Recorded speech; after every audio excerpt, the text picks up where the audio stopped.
배경이 어디냐 하면 갈릴리 바다입니다. 갈릴리 바다는요, 게네사렛이라고도 하고 긴네롯이라고도 하고 디베랴 이렇게 여러 가지로 불리는 큰 호수입니다.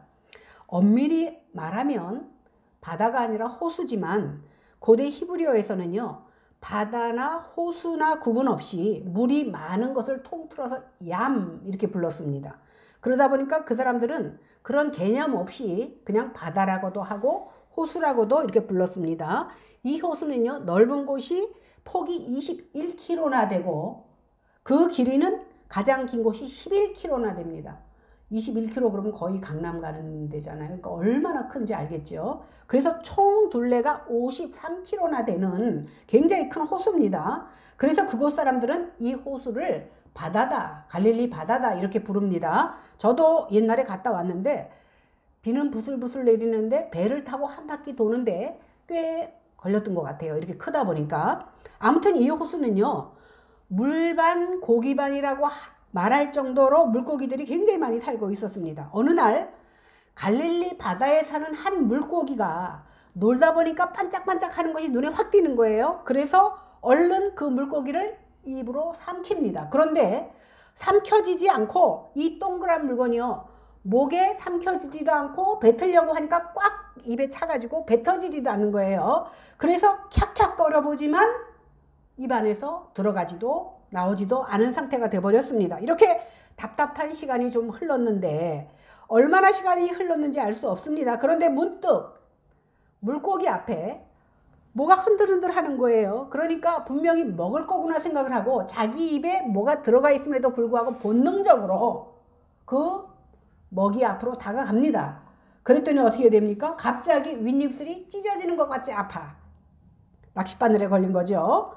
그 순간 윗입술이 뚫고 지나가는 그 낚싯바늘 때문에 아파서 발버둥을 치면 칠수록 더 찢어지고 더 아픈 것 같습니다. 그런데 물고기가 순식간에 자기 몸이 위로 확 올라오더니 정신을 차려보니까 어떤 사람이 자기 목덜미를 꽉 잡고 있는 거예요. 이제는 죽는구나 이 마음이 들었을 때 자기를 끌어올린 그 사람이 입을 열더니 입안에 있는 꽉 찬 물건을 뽑습니다. 그러니까 살 것 같아 순간. 그런데 그 사람이 다시 그 물고기를 바다로 집어서 던져버립니다. 그래서 죽음의 문턱까지 갔던 이 물고기가 살아났다는 이야기입니다. 제 말이 아니고 성경에 나온 얘기입니다. 이 물고기를 낚시하여 잡아올린 그 사람이 누구냐? 바로 베드로입니다. 원래 베드로는요, 이 갈릴리 바다에서 고기를 잡던 어부였습니다. 평생 어부로 살아오던 중에 지금부터 한 3년 전에 예수님께서 베드로와 그 형제 안드레에게 나타나십니다. 그래서 뭐라고 말씀하시냐면 나를 따라오라 내가 너희로 사람을 낚는 어부가 되게 하리라 이 말씀을 듣고 평생 직업인 그 어부의 직업을 버리고 그 말씀에 이끌려서 베드로와 안드레가 예수님을 따라 나서게 됩니다.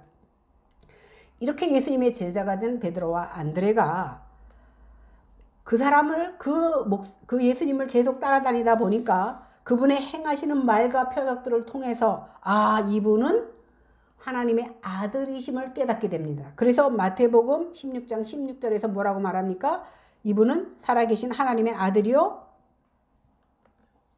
그리스도다. 이렇게 고백을 하게 된 겁니다. 그럼 오늘 베드로가 갈릴리 바다에서 동전을 문 물고기를 잡아 올린 배경이 무엇인지 한번 살펴보도록 하겠습니다. 24절 같이 읽겠습니다. 시작. 아브라함에 이르니 반세겔 받는 자들이 베드로에게 나와 이르되 너희 선생은 반세겔을 내지 않느냐. 예수님이 제자들을 데리고 위쪽 지방으로 갔다가 갈릴리 바다를 끼고 있는 마을인 가버나움이라는 곳에 왔습니다. 이렇게 예수님께서 제자들과 함께 오신 것을 본 어떤 사람들이 수제자인 베드로에게 다가와서 말을 겁니다. 베드로에게 나가온 이 사람을 가리켜서 본문은 뭐라고 얘기하냐면 반세겔 받는 자들 이렇게 말하고 있습니다. 이 말을요, 사실 원문은 뭐라고 말하고 있냐면 두 드라크라를 걷는 자들 이렇게 말하고 있습니다. 그런데 본문이 이해하기 쉽도록 유대인의 화폐인 세겔로 바꿔서 번역한 거예요. 이 다가온 사람이 누군지부터 제가 설명을 해드리겠습니다.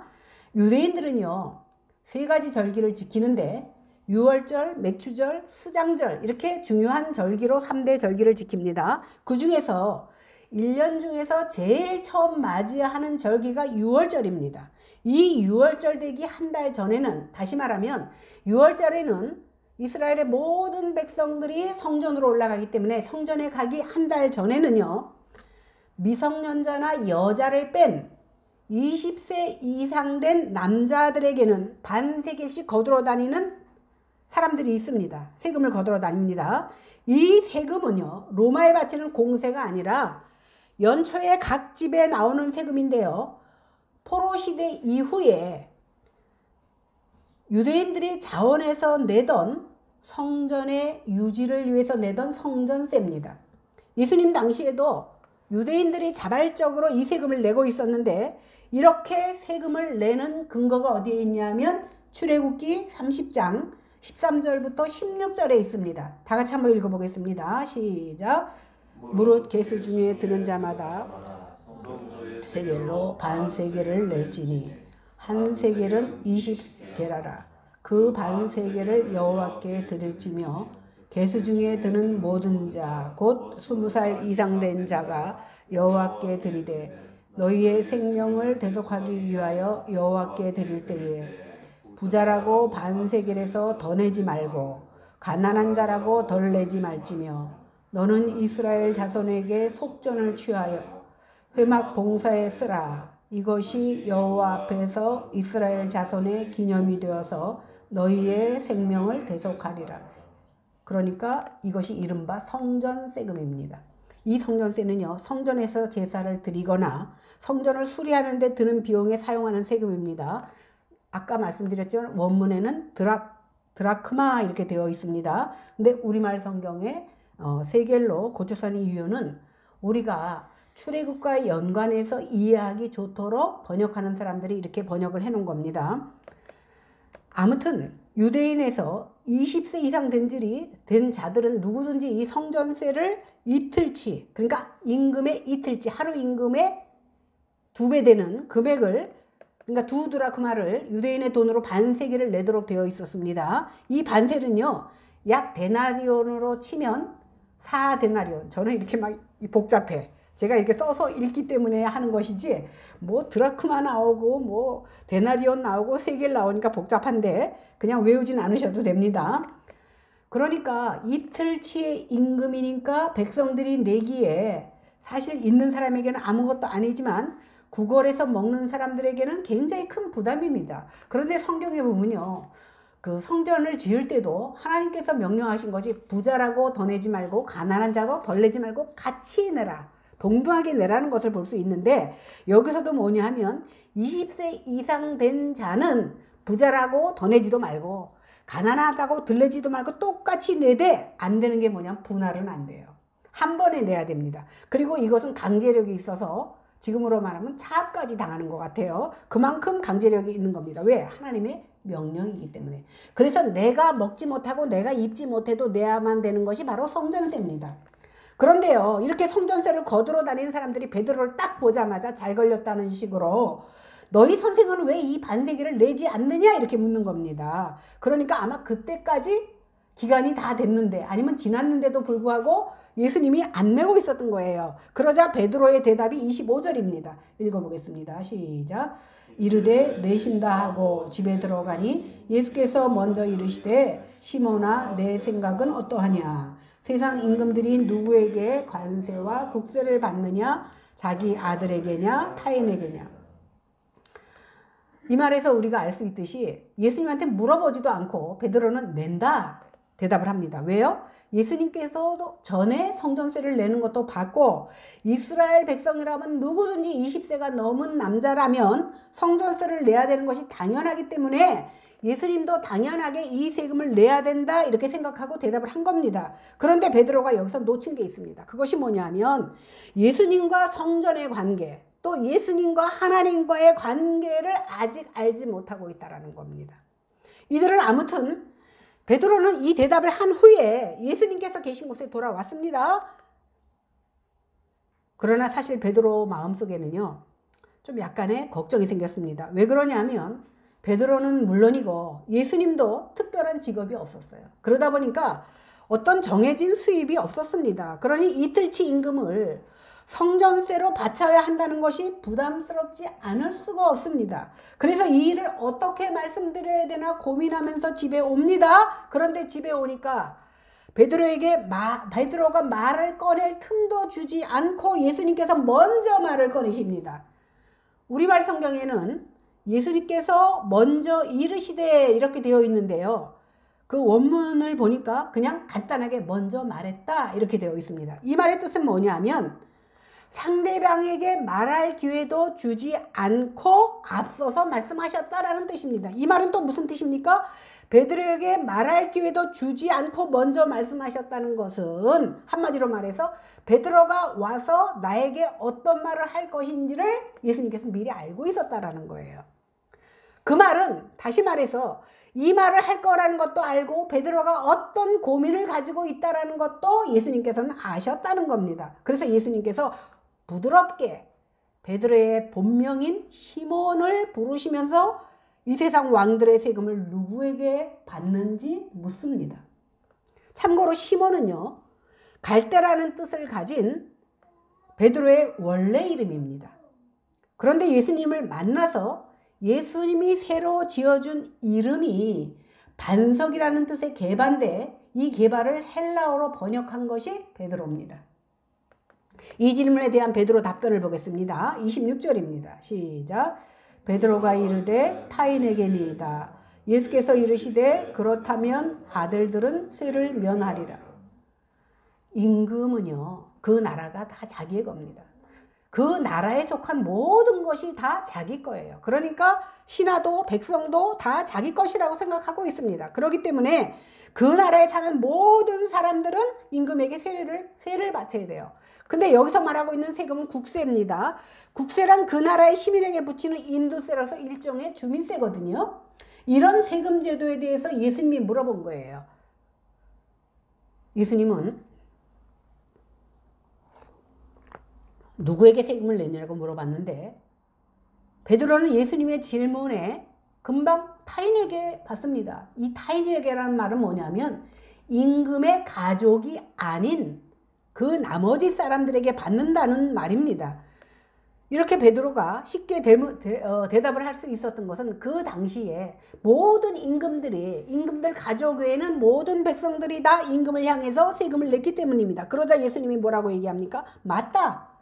아들들은 세에서 면함을 받는다. 다시 말해서 아들들은 세금을 안 내도 된다. 이렇게 말씀하신 거예요. 예수님께서 이렇게 말씀하신 이유는 뭐냐면 이것을 통해서 하나님의 아들 된 나는 원칙적으로는 세금을 내지 않아도 된다라는 것을 베드로에게 알려주고자 하려는 거였습니다. 성전은요, 만왕의 왕 되신 하나님의 집입니다. 그러면 지금 20세 이상 되는 사람들이 내고 있는 것이 성전세잖아요. 그러면 성전의 주인 되신 하나님, 그 아들 되는 예수님은 어떻게 해야 돼요? 내지 않아도 된다라는 것을 오늘 바울에게 간접적으로 알려주고 있는 겁니다. 사실 성전의 모든 의식과 절차는 예수님 안에서 완성되고 성취되는 것이기 때문에 모든 사람들이 다 성전세를 낸다 할지라도 예수님은 안 내도 되는 겁니다. 그런데 성전세는 따지고 보면 왕이신 하나님께 드리는 세금입니다. 그리고 이 성전세는 그 당시에 사두개인들에게는 면제되었고 쿰란종파 사람들은 일생에 단 한 번만 내면 되도록 되어 있었습니다. 그러니 하나님의 아들이신 그리고 성전의 실체이신 그리고 성전보다 크신 분인 예수님께서는 그 성전세를 내실 필요가 엄밀히 말하면 없는 겁니다. 또 베드로나 다른 제자들도 예수님을 그리스도로 믿는 하나님의 아들들이 되었기 때문에 성전세를 내지 않아도 됩니다. 그런데 예수님은 성전세를 그러니까 나는 안 낸다 이렇게 말씀하신 것이 아니라 내시겠다 이렇게 말씀하십니다. 27절 한번 보겠습니다. 시작. 그러나 우리가 그들을 실족하지 않게 하기 위하여 내가 바다에 가서 낚시를 던져 먼저 오르는 고기를 가져 입을 열면 돈 한 세겔을 얻을 것이니 가져다가 나와 너를 위하여 주라 하시니라. 이 말씀대로 하면 예수님께서는 성전세를 내지 않아도 되는데 왜 굳이 성전세를 내시려고 하는지 그 이유를 27절 앞부분은 이렇게 말합니다. 그들이 실족하지 않게 하기 위하여입니다. 이 말은 뭐냐면 그들로 걸려서 넘어지지 않게 하기 위해서 내가 성전세를 내겠다라는 뜻입니다. 당시에는요, 성전 자체를 굉장히 신성시했습니다. 유대인들은 그래서 성전 숭배 사상에 젖어 있었습니다. 뿐만 아니라 아직은 예수님을 따르는 제자들조차도 예수님의 가르침을 제대로 이해하지 못했기 때문에 직접 부딪히면 자칫 혼란에 빠져서 실족되는 영혼들이 굉장히 많을 거라는 것을 예수님은 알고 계셨습니다. 따라서 아직 때가 이르지 않았다는 것을 알고 계시는 주님은요, 결코 율법이나 성전을 파괴하시기보다는 완성시키러 오셨기 때문에 아들 되심의 특권을 강조해서 가르치셨지만 세금을 내도록 하신 겁니다. 왜냐하면 성전을 걷는 사람뿐만이 아니라 그 당시 대부분의 유대인들이 예수님을 하나님의 아들이라고 믿는 사람이 없었기 때문입니다. 그런 상황에서 만약에 예수님이 나는 하나님의 아들이기 때문에 성전세를 내지 않는다고 하면 이 사람들은 분명히 죽이려고 할 것이고 하나님의 명령을 지키지 않는 자라고 비난을 할 것이 분명합니다.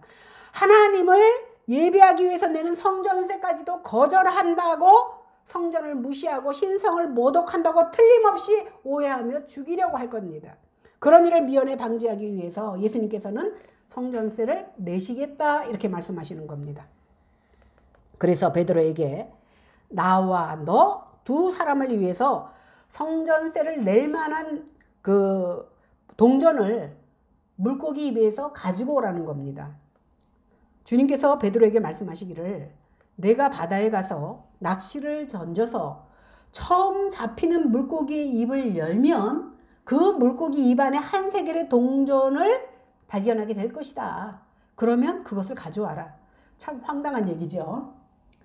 차라리 어느 부잣집에 가서 꼬우라거나 아니면 부잣집 옆골목에 가니까 한 세겔이 떨어져 있다든가 그러면 오히려 현실성이 있는데 너무 황당합니다.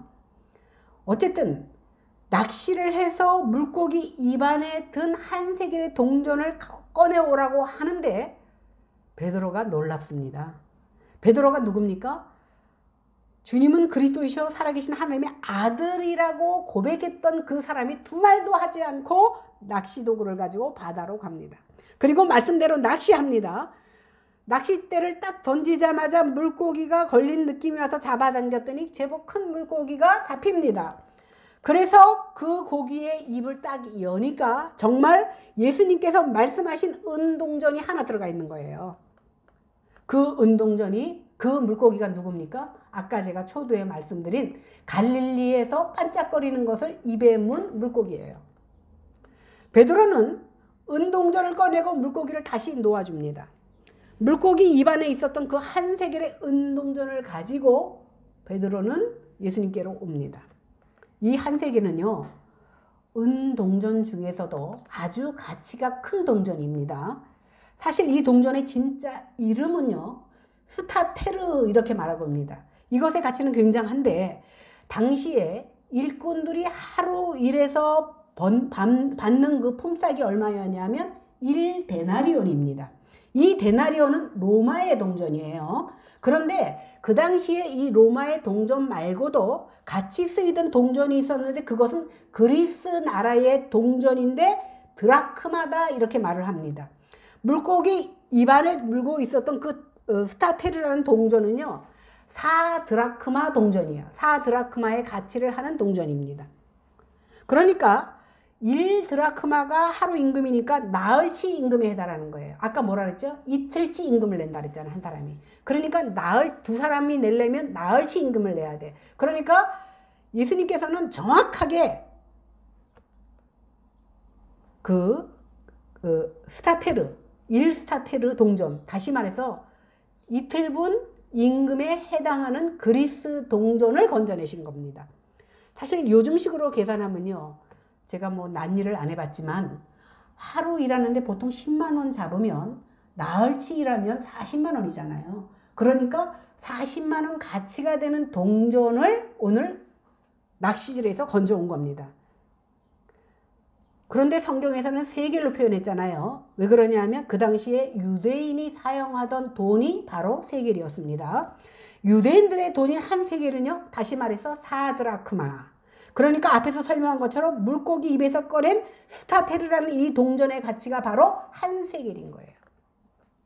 헬라어 원문에는 분명히 그리스 동전인 스타테르라고 나와 있는데 오늘 일맥상통하게 우리가 이해하기 위해서 세겔로 번역해 놓았다 이렇게 말씀드렸습니다. 그래서 오늘 건진 이 그리스의 스타테르라는 동전은 딱 두 사람이 성전세를 낼 만한 가치의 동전이었다라는 것을 우리가 알 수 있습니다.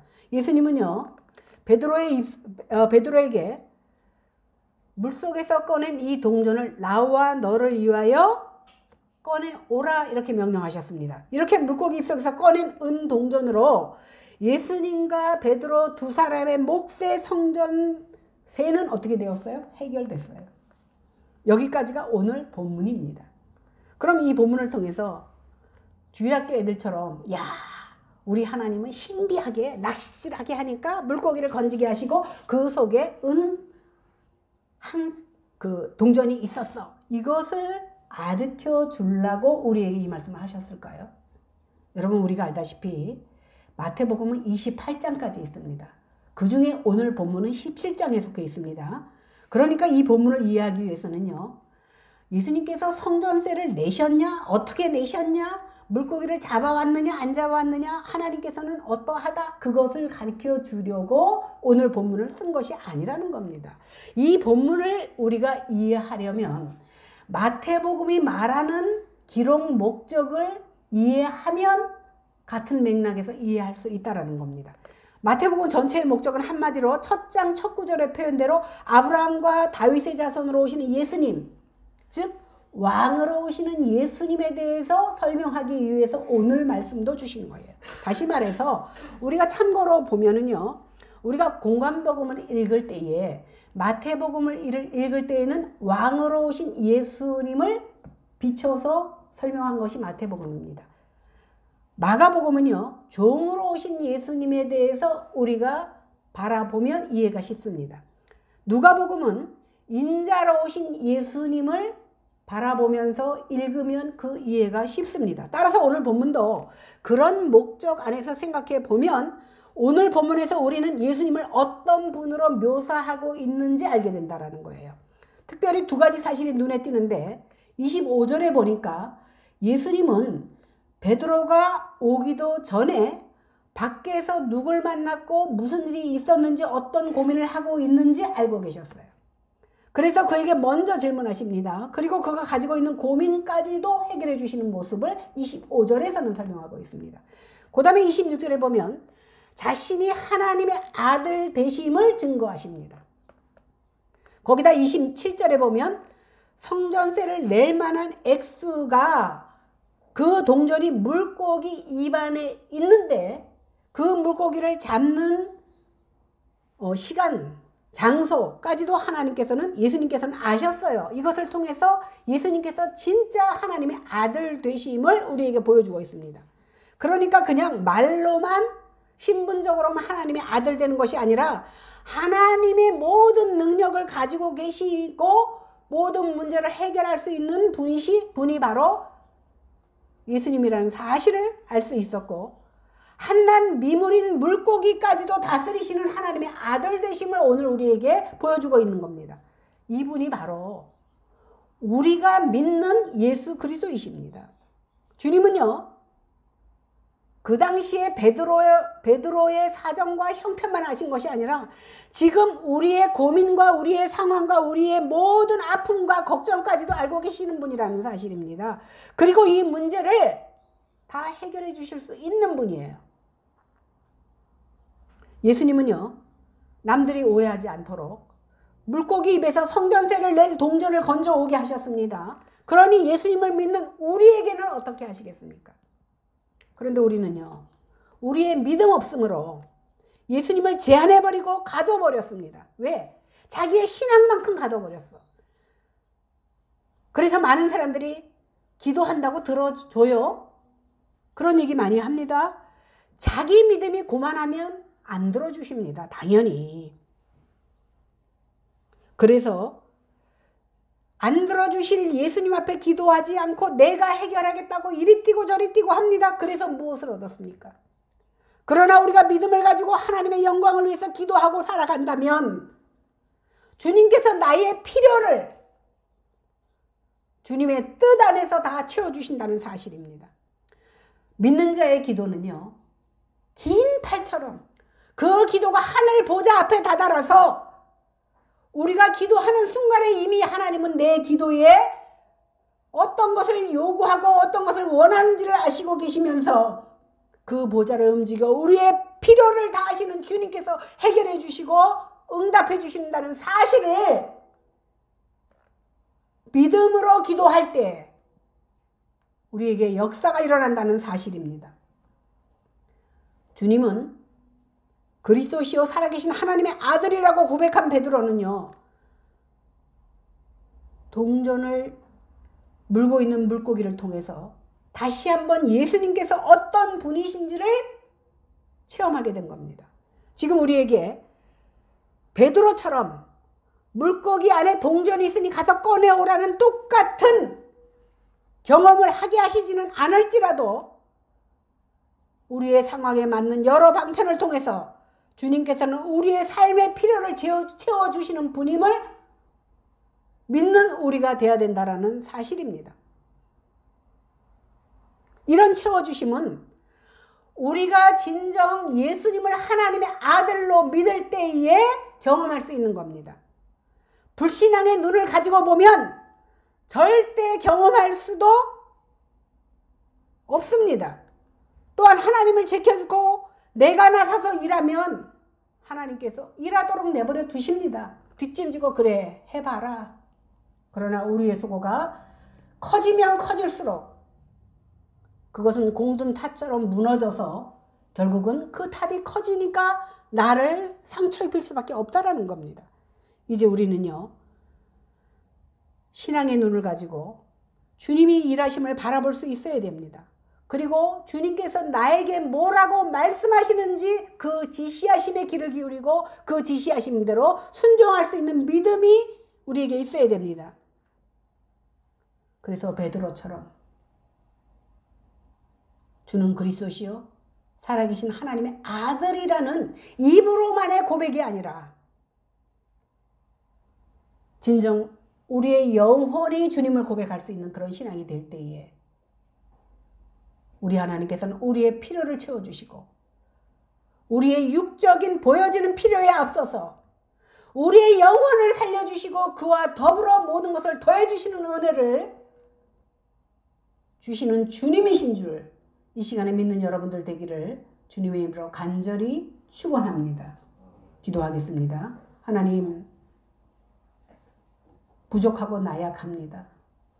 우리는 매일 하나님의 말씀을 듣지만 그것은 베드로에게 일어난 일, 그것은 주님이 계시기 때문에 일어난 일, 이렇게 치부하며 믿음 없는 모습으로 삶을 드릴 때가 얼마나 많이 있는지 모릅니다.